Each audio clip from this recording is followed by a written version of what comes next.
Coba lihat kamera.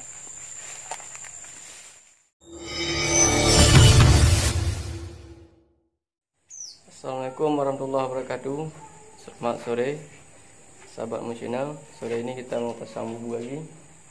Ini bubunya teman-teman. Kita cuma pasang 4 bubu. Ini umpannya seperti biasa buah kelapa sawit. Dan juga kita pakai ini buat aromanya, kita pakai terasi. Oke, ini kita hancurkan dulu, kita injak-injak supaya keluar minyaknya, supaya menggoda ikan lelenya. Oke.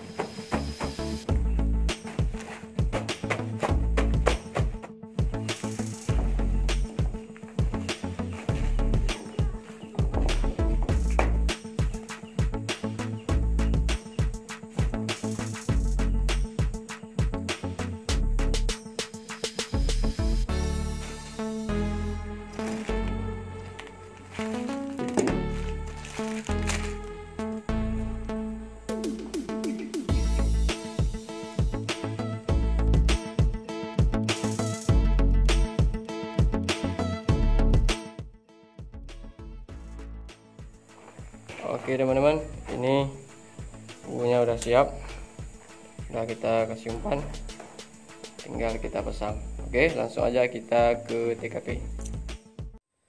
Oke teman-teman, kita sudah sampai di spotnya.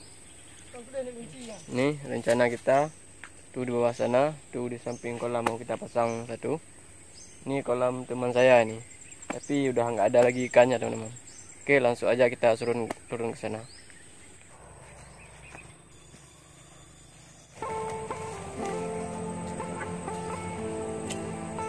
Tuh teman-teman, nah tuh di sana rencana mau kita pasang satu.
Kata teman saya mau kita coba lihat percobaan apakah ada ikan dalam kolam ini.